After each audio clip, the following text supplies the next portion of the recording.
Welcome back to 24 Cares. I'm Devin Owens-Toller, leader of operations and analytics. And I'm Annalise Alamo, culture transformation leader. We are Cares by KJE, a tech-enabled strategy and leadership development firm specializing in diversity, equity, and inclusion.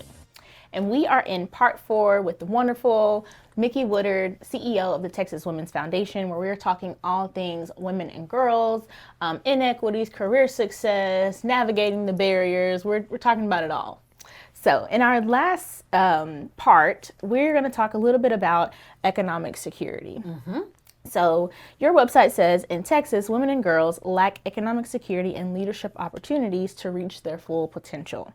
How are you implementing inclusive initiatives so women and young girls can have this opportunity to thrive economically? So I think we try to do that creatively, and we try and do that in collaboration with other groups that are doing great work out there. We're not the only ones that are serving young women and girls in the state, but what we try and do is be a convener on that. And so whether we're doing that through our Young Women's Institute, whether we're doing that through our Women's Leadership Institute, or whether we're doing that through our Economic Leadership Council, what we try to do is be very comprehensive. So we're starting with girls that are end of high school going into college, and we're working with women all the way through the C-suite. So it's also that journey that we're trying to take women on, to say, in all parts of this journey, here's where we can support you. The other thing that we do in that, we have a society called 19 Society. We have so many groups. But those women that are in 19 Society are also interested in giving, right? And then learning how to think about their own philanthropic dollars and come together as community. So community, access, support, those are the things that we're looking to do and do well. Yeah. Wow, that's so good. Well, I'm amazed with how many groups and how many efforts. I'm going to research more too after this. I'm like, how do I get involved, right? And we'll talk about that more towards the end as well. But here you've heard us talk about golden nuggets. Yes. We say that a lot to help also empower our audience in all things DEI. So what would you say some golden nuggets would be to help us spread the awareness, let our army of advocates out there how to embrace inclusion, how to get involved, how they can help once they sign up? I love it. Thank you.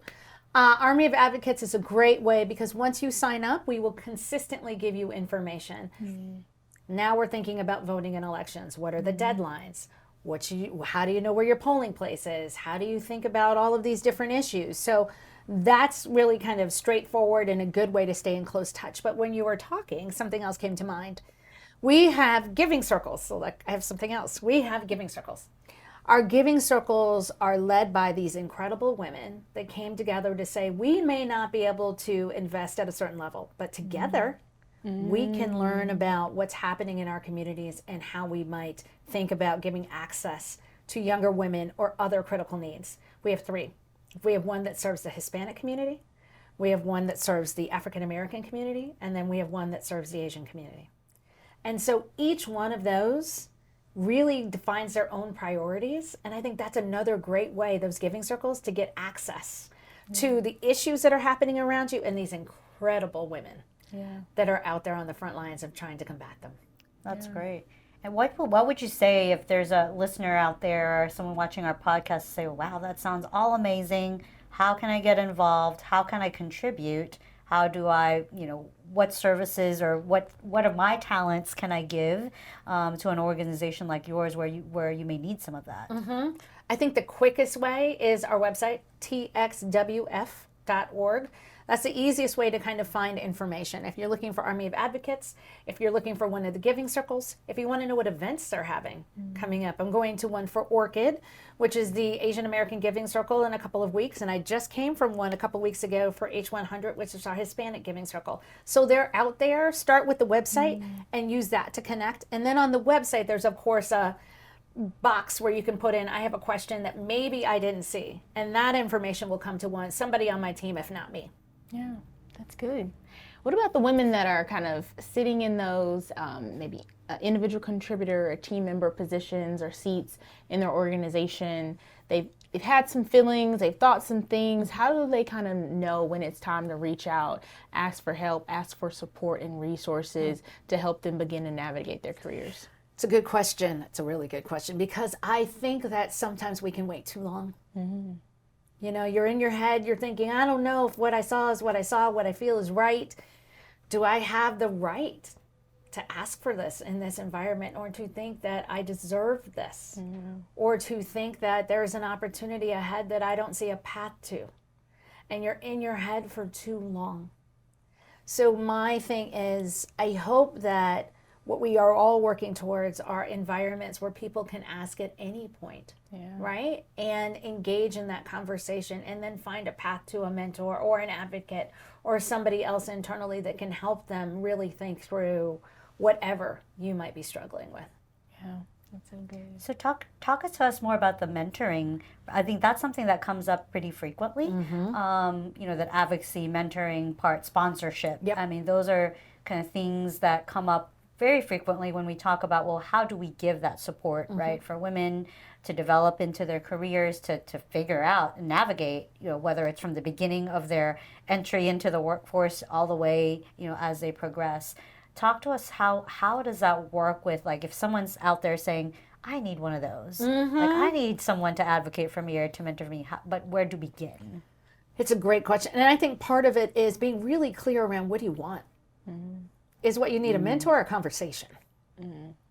And so is this something where you're looking at it for a career, for a personal issue, for your children, for, like, what are you actually looking for? And being pretty clear about that if you can. I know for me, I am in a role where I am blessed enough to get a lot of women, younger executives that reach out to me and say, you know, do you have time for a conversation? And as often as I can, I will make it. I can't always do it, but I want to. But that clarity piece really helps me know, is it me, or is there somebody else that I know? So clarity on both sides, right? And if you have agreed to be a mentor or a sponsor of someone, you also want to be very clear about the help that you'll be able to provide, the guidance, and the time commitment to it, so that there's an expectation around it that's never broken. And that's clear.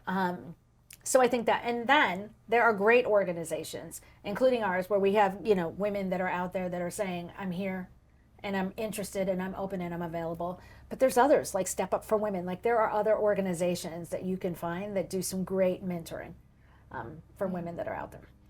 Yeah, because I've always surrounded myself personally with mentors, just because it continues to make me better, and I have several.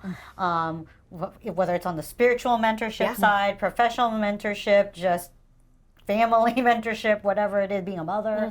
I have, like, kind of a circle of confidants that kind Your of is my kitchen sounding cabinet. board. Yes, to help me navigate through decisions in life and just those types of life things. And I tell my daughter all the time, I was like, you should have a mentor. She's like, what do I talk to a mentor about? Like, I don't know. Like, you know, what do I need them for? So I think your point about knowing what you need so that you can be clear with a mentor that you seek is very important. And all the mentoring programs that I've been part of in different companies also have kind of that structure, a guidance of really zone in on what are your goals, so that you share it with a mentor who can hopefully help you.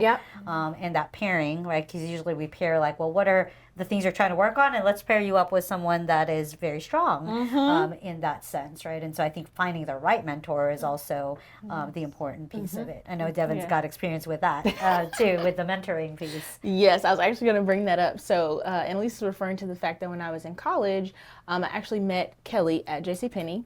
I was participating in an Urban League conference that was hosted at JCPenney that year. She spoke. I was like, oh my gosh, like, I need her to be my mentor. I went up to her afterwards.